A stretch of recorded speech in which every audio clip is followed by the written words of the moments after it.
ईशावास्योपनिषद की इस व्याख्यान श्रृंखला में समुपस्थित सभी छात्रगण एवं जिज्ञासुगण को सादर प्रणाम। और हम जैसा कि ईशावास्योपनिषद में अध्ययन करते आ रहे हैं विभिन्न मंत्रों का, तो आज हम मंत्र संख्या 7 पर विचार करेंगे। और इसमें जो 7वां मंत्र है उसके विषय का प्रतिपादन है। उसका विषय है सर्वात्म भावना का फल क्या होता है। तो यही विषय पिछले मंत्र में भी प्रतिपादित किया गया था। इसको अग्रिम मंत्र में भी श्रुति जो है प्रतिपादित करती है। तो सबसे पहले हम मंत्र पाठ करेंगे। ओम यस्मिन् सर्वाणि भूतान्यात् मयिवाभूद्विजानतः तत्र को मोहः कः शोक एकत्वमनुपश्यतः। यस्मिन् सर्वाणि भूतानि आत्मा एव अभूत तत्र विजानतः एकत्वम अनुपश्यतः कः मोहः कः शोकः। तो ये मैंने आपके सामने अन्वय इसका प्रस्तुत किया और अब हम इसके अर्थ पर विचार करेंगे। तो यस्मिन् का तात्पर्य है जिस काल में, भाष्यकार इसका अर्थ करते हैं जिस काल में, जिस समय सर्वाणि भूतानि सभी भूतों को, जो साधक है जिस भी काल में सर्वाणि भूतानि सभी भूतों को आत्मा एव अभूत, आत्मा ही हो गए हैं। सारे भूत जिस काल में आत्मा ही हो गए हैं, ऐसा ज्ञान जिस साधक को हो गया है। और पिछले मंत्र की यदि व्याख्या आपको ध्यान हो तो उसमें कहा था जिस विरक्त को या जिस सन्यासी को, परिव्राट को, जो परिव्राट ये समझ लेता है कि जैसी आत्मा मुझ में है वैसी ही अन्य प्राणियों में है, अपने आत्म तत्व में सभी भूतों की आत्मा को देखता है और सभी भूतों में अपनी आत्मा का दर्शन करता है। तो तात्पर्य वही यहाँ पर है कि समाधि की सिद्धि होने पर जिस काल में सभी भूत अपना ही स्वरूप ले लेते हैं, अर्थात जिस स्वरूप का मैं हूँ उसी स्वरूप के ये सब प्राणी भी हैं, ऐसा ज्ञान यदि हो जाता है, विशेष ज्ञान हो जाता है और उस एकत्व का दर्शन हो जाता है, तो उस एकत्व के दर्शन से क्या लाभ होता है? कह मोह है। उसमें फिर कौन शोक रहेगा और कह शोक है, किस प्रकार का मोह रहता है और किस प्रकार का शोक होता है। तो अर्थात तात्पर्य इसका ये है कि वो शोक से और मोह से सर्वथा विरक्त हो जाता है, सर्वथा अभाव शोक और मोह का हो जाता है। तो जहाँ सब पदार्थ अपने आप जैसे ही हो जाते हैं और वहाँ अपने स्वरूप को जानने वाले और उसके परिणाम स्वरूप सब पदार्थों में जो व्यक्ति एकता या आत्ममयता और अद्वितीयता का दर्शन कर लेता है, तो उसमें न तो शोक रहता है किसी भी प्रकार का और न ही वो मोहग्रस्त होता है कभी भी। तो नितांत अभाव हो जाना ही शोक और मोह का इस उपनिषद का लक्ष्य है। तो प्रत्येक व्यक्ति हम देखते हैं कि शोक निवृत्ति चाहता है, कोई ना कोई क्लेश सबको होता है, शोक होता है, किसी ना किसी पदार्थ में या इच्छा में राग के कारण मोहासक्ति होती है, राग होता है। तो इसको कैसे दूर किया जाए? इसको दूर करने का उपाय उपनिषद बता रहा है कि जो साधक आत्मज्ञान से क्या कर लेता है, विषयों से इच्छाओं का परित्याग कर देता है, विषयासक्ति के ऊपर विजय पा लेता है, ऐसे व्यक्ति को ज्ञानी कहा गया है। और ऐसा ज्ञानी व्यक्ति ही क्या करता है, सभी में आत्मदर्शन का अधिकारी हो जाता है। तो इसका अधिकारी बनने के लिए बहुत ही साधना की आवश्यकता होती है। तो इसीलिए भाष्यकार ने कहा यस्मिन् काले, जिस भी समय में ये ज्ञान हो जाए कि जो जैसा स्वरूप मेरा है वैसा ही स्वरूप इन प्राणियों का भी है, तो ये भाव जिस समय में भी उत्पन्न हो जाए उस समय में वो परमात्मा का दर्शन कर लेता है।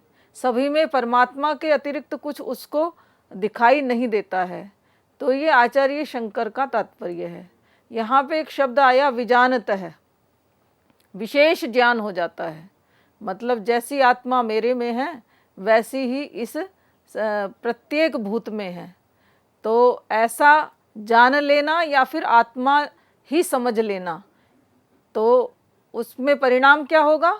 उसमें फिर जो अविद्या के कारण से हमारे अंदर मोह या शोक उत्पन्न होते हैं उससे विरति हो जाएगी, वो सब हमें नहीं होंगे। तो प्रायः हम देखते हैं कि सभी प्रकार के मोह और शोक जो हैं अविद्या के कारण हैं। तो क्या ये शोक और मोह जो हैं सबको दिखाई देते हैं कि इनका कारण क्या है? ये सबको दिखाई देता है।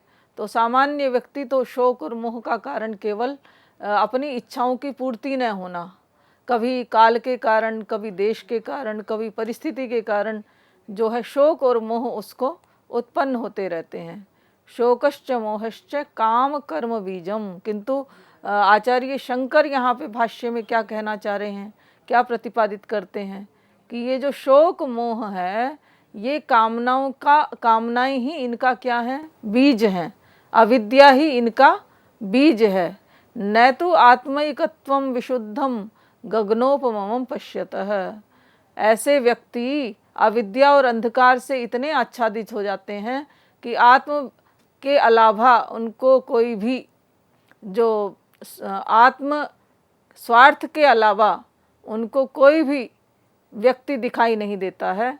और जैसा कि तृतीय मंत्र में भी वर्णन आया था, असुरिया नाम ते लोका अंधेन तमसावृता। और ऐसे ही व्यक्ति क्या होते हैं? असुर कहे गए हैं, जो स्वार्थ में लिप्त होते हैं। तो इस भाव को यदि हम जाने तो ये वैदिक संस्कृति का मूल भाव है। हमें बताया जाता है वसुधैव कुटुंबकम। तो वसुधा कैसे कुटुंब हो सकती है? यदि हम इस भाव को जान लेते हैं कि जैसा आत्म तत्व मेरे में विद्यमान है, जो मुझे अपनी आत्मा को प्रिय लगता है, वही दूसरे की आत्मा को भी इसी प्रकार से जान लेता है। जो मुझे क्लेश देती हैं चीज़ें, वही दूसरे को भी कष्ट पहुंचाती हैं। जो चीज़ें मुझे प्रिय लगती हैं वही दूसरे को भी प्रिय लग सकती हैं। तो ऐसा व्यवहार मैं क्यों करूं? तो इस बात का विवेक जिस ज्ञानी को या जिस साधक को हो जाता है वही वास्तव में देखता है। तो संसार को देखने की दृष्टि का यहाँ पर वर्णन किया गया है। पिछले मंत्र से इस मंत्र में भिन्नता क्या है? तो इस मंत्र में थोड़ा सा और उत्कर्ष दिखाया गया है कि पिछले मंत्र में तो कहा था यस्तु सर्वाणि भूतानि आत्मन्यवानुपश्यति सर्वभूतेषु चात्मानं ततो न विचिकित्सति। अर्थात जो अपनी आत्मा के समान दूसरों की आत्मा को और दूसरों की आत्मा में स्वयं की आत्मा को का दर्शन कर लेता है या जान लेता है, वो क्या होता है? उसके सारे संशय नष्ट हो जाते हैं। ये वर्णन किया था। और इसमें थोड़ा सा और अधिक उसको और अधिक बढ़ा चढ़ा करके कहा है कि जो आत्मा ही हो गया है, मतलब जैसी आत्मा मेरी है, जैसा परमात्म तत्व मुझ आत्मा में है, वैसा ही परमात्म तत्व इन सभी प्राणियों में है। और एकत्व का निश्चय पूर्वक उसने क्या कर लिया है? अभ्यास पूर्वक उसको निश्चय बना लिया है। तो इसमें समझना और हो जाना दोनों में अंतर है। तो यही भाव इस मंत्र में और अधिक उत्कर्ष के साथ वर्णित किया गया है। तो ऐसा हो जाने पर होगा क्या? तो कहा को मोह कह शोक है। यदि कोई इस रूप में आत्म तत्व को मान रहा है तो उसके सभी मोह और सभी शोक क्या हो जाते हैं? नष्ट हो जाते हैं। तो शोक किन कारणों से होता है और मोह का तात्पर्य क्या होता है, इस पर थोड़ा सा और प्रकाश डालने का प्रयास करती हूँ। तो कोई भी हमारी छोटी छोटी इच्छाएं हैं, उनके पूरा न होने पर ही हमें क्या होता है? शोक होता है। और वो वस्तुएं यदि हमें प्राप्त न हो, वो हमारी इच्छाएं कामनाएं यदि पूर्ति न हो उनकी, तो फिर क्या होता है? उनसे राग और द्वेष की उत्पत्ति होती है।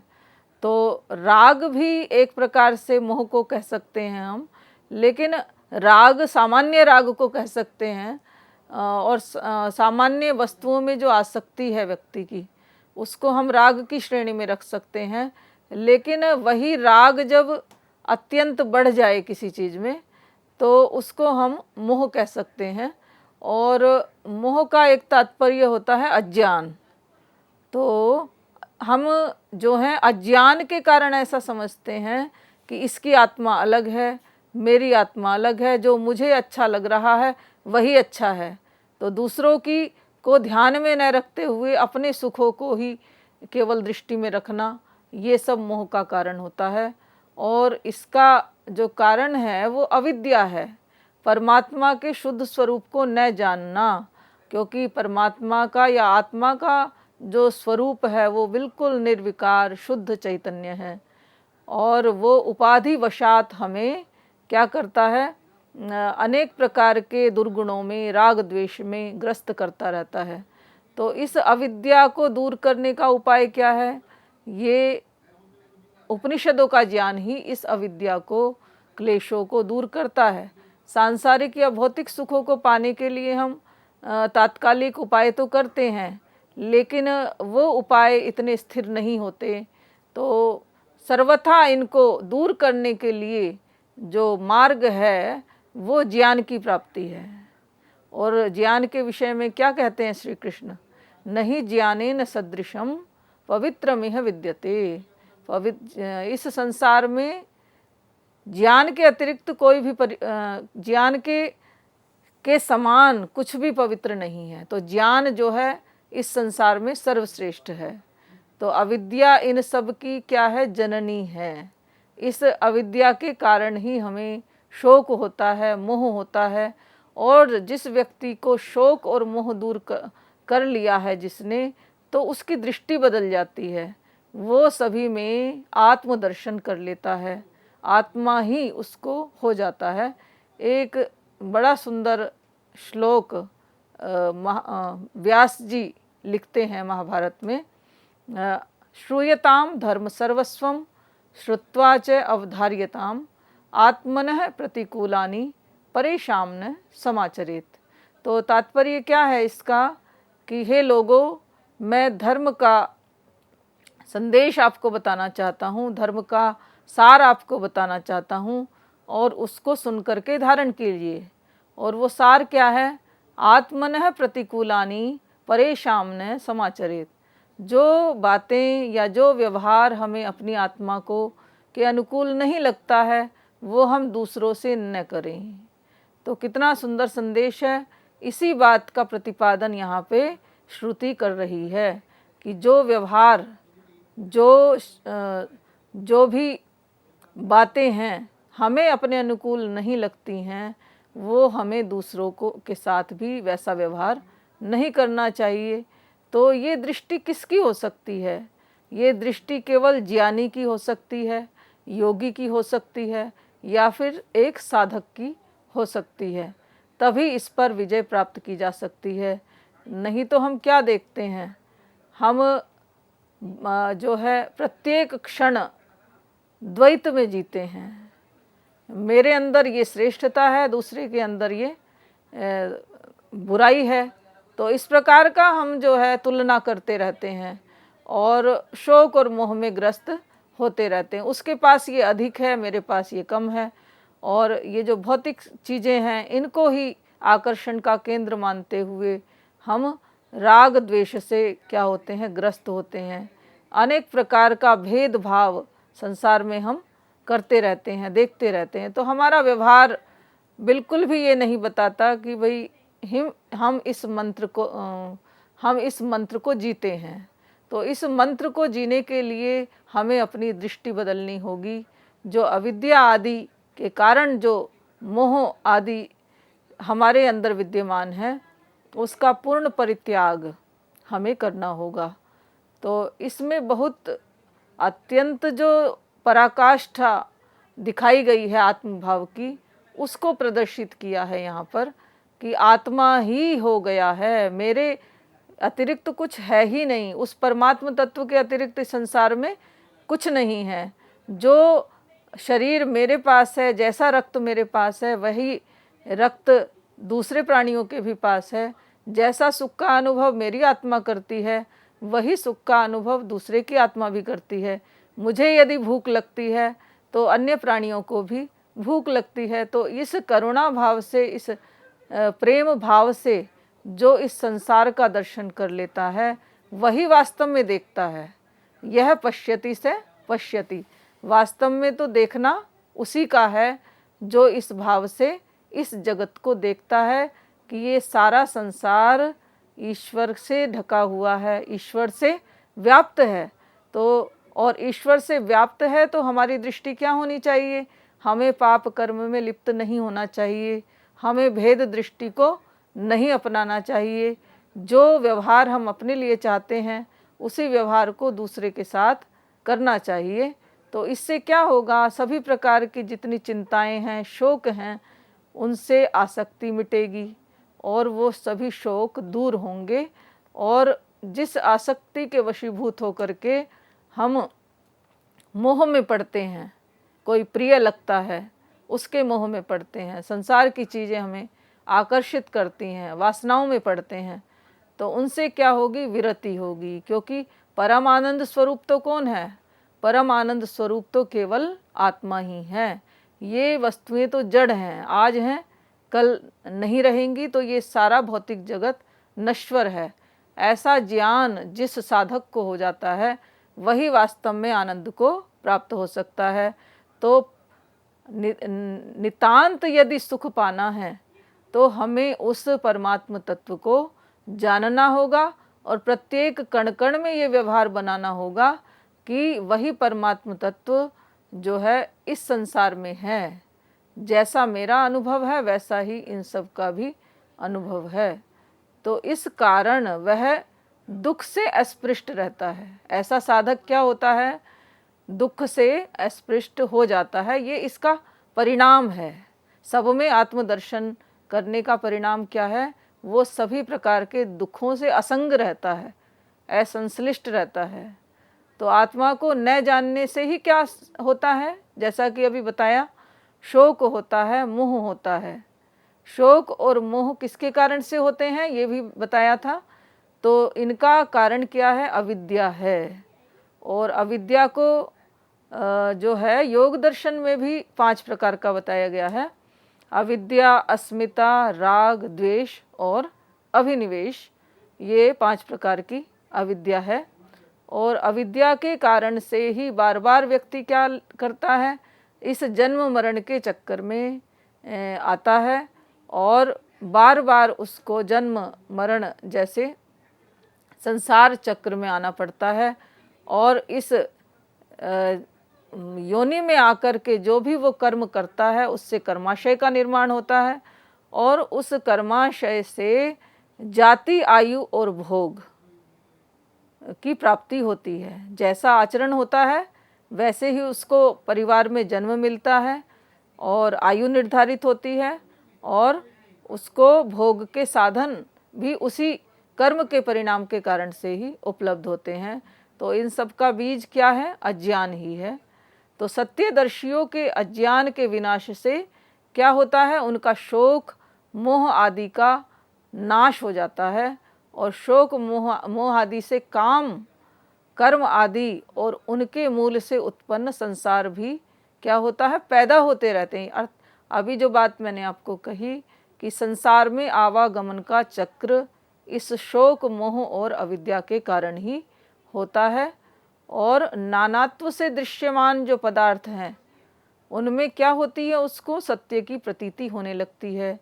क्योंकि हम जिस संसार में रहते हैं, जिन वस्तुओं का हम नाम रूप और वस्तु से युक्त जिस जगत में हम विद्यमान हैं, रहते हैं और व्यवहार करते हैं, उसमें व्यवहारासक्ति इतनी अधिक हो जाती है कि हम उसी को सत्य मानने लगते हैं।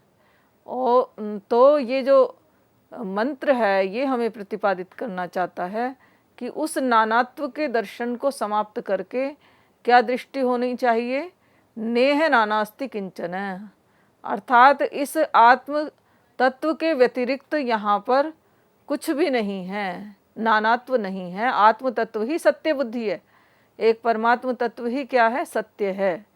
तो ये अज्ञानता जो है उसकी जो है इस मंत्र को जीने से या इस मंत्र में कहे गए भावों का ज्ञान करने से समाप्त हो जाती है। उससे अज्ञानियों के जो देहादि सारे बाह्य विषयों में जो लिप्तता है, संलिप्तता है, जिनके कारण से राग द्वेष उत्पन्न हो रहे हैं, उन सब की भी निवृत्ति हो जाती है।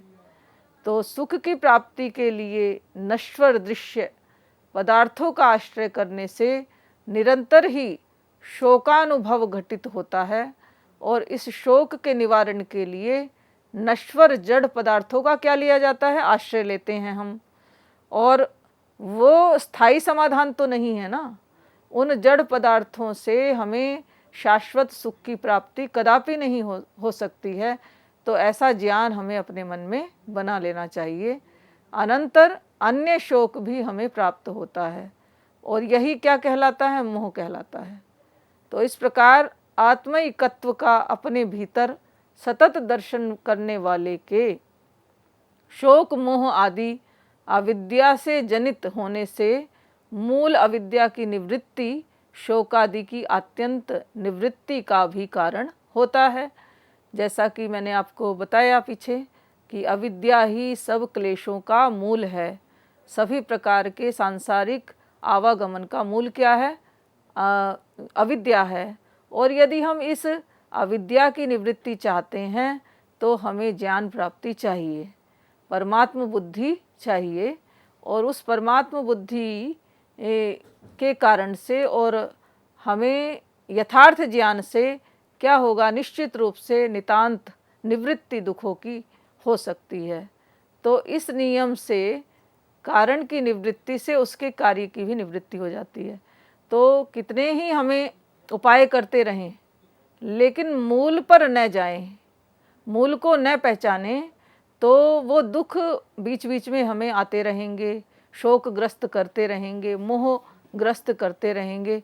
तो हमें आवश्यकता है मूले कुठाराघात, मूल को, मूल जो अविद्या है उसको निवृत्ति उसको हटाने की आवश्यकता है, उसको दग्ध बीज करने की आवश्यकता है। और उसका उपाय क्या है? मात्र ज्ञान, केवल विद्या ही उसका ज्ञान है। तो वही विद्या प्राप्ति के फलत्व से विवक्षित है। आगे इसी उपनिषद में विद्या और अविद्या पर भी बहुत सुंदर प्रकाश डाला जाएगा। तो उसमें 3 मंत्र उसमें मिलते हैं हमें। तो वास्तव में आत्मज्ञान से ही यहाँ पर अभिप्राय है। तो जो व्यक्ति अपने आत्म के शुद्ध चैतन्य स्वरूप को जान लेता है, उसके सभी प्रकार के शोक और मोह दूर हो जाते हैं। तो यह तो तरति शोको, ये कहा गया है ना उपनिषद में, तरति शोको आत्मवित। आत्मवित जो अर्थात आत्मा को जानने वाला है, आत्मा का ज्ञान करने वाला है, या सभी में आत्मदर्शन करने वाला है, ऐसा व्यक्ति ही क्या हो सकता है? शोक और मोह से दूर हो सकता है। तो ये सब वेद में हमें वाक्य मिलते हैं। तो श्रुति और ये जो उपनिषद आदि शास्त्र हैं, हमें उस मार्ग को बताते हैं, उस मार्ग की ओर चलने की बड़ी सुंदर प्रेरणा देते हैं कि यदि शोक निवृत्ति चाहिए तो उसके लिए हमें क्या करना होगा? शोक निवृत्ति के लिए आत्मदर्शन करना होगा, और वही आत्मदर्शन व्यवहार में लाना होगा। इतना जान लेना मात्र कि सब में आत्मा है, और सब में मेरी आत्मा सब में है, और सबकी आत्मा मुझ में है, ऐसा जान लेना मात्र ही आत्मदर्शन नहीं है। उसको व्यवहार में परिणत करना भी चाहिए। गीता में श्री कृष्ण बार बार इसकी ओर जो है हमें प्रेरित करते हैं। सर्वभूतस्थ चात्मानम सर्वभूतानि चात्मनि पश्यति योग युक्तात्मा। तो इस प्रकार के बड़े सुंदर वर्णन ऋषियों ने, महर्षियों ने आत्म तत्व के विषय में बताए हैं। तो अपने व्यवहार को हम कैसे आत्मदर्शन करें, और व्यवहार में परिणत करके कैसे हम शोक और मोह को दूर कर सकते हैं, इस मंत्र में इस विषय का बड़ा ही सुंदर प्रतिपादन किया गया है। और महर्षि दयानंद सरस्वती जी ने भी इसका अर्थ किया है कुछ इसी प्रकार से कि जो हमें अपने लिए प्रिय नहीं है। जैसा धर्माधर्म हम अपने लिए नहीं चाहते, वैसा हमें दूसरों के लिए भी नहीं करना चाहिए। तो विजानतः शब्द इसमें आया, तो वी उपसर्ग है इसमें, ज्या अवबोधने धातु है, जिसका तात्पर्य है विशेष कर ध्यान दृष्टि से देखते हुए। यानी ऐसी विशेष दृष्टि जिसकी बन जाती है, जो मेरे ही आत्मा जैसा है, मैं ही हूँ सारे प्राणी जगत में, तो वही वास्तव में ध्यानी है, वही दृष्टा है, और वही वास्तव में इस संसार को देख रहा है। तो इस प्रकार इस सुंदर मंत्र का हम बार बार मनन और चिंतन करें। धन्यवाद।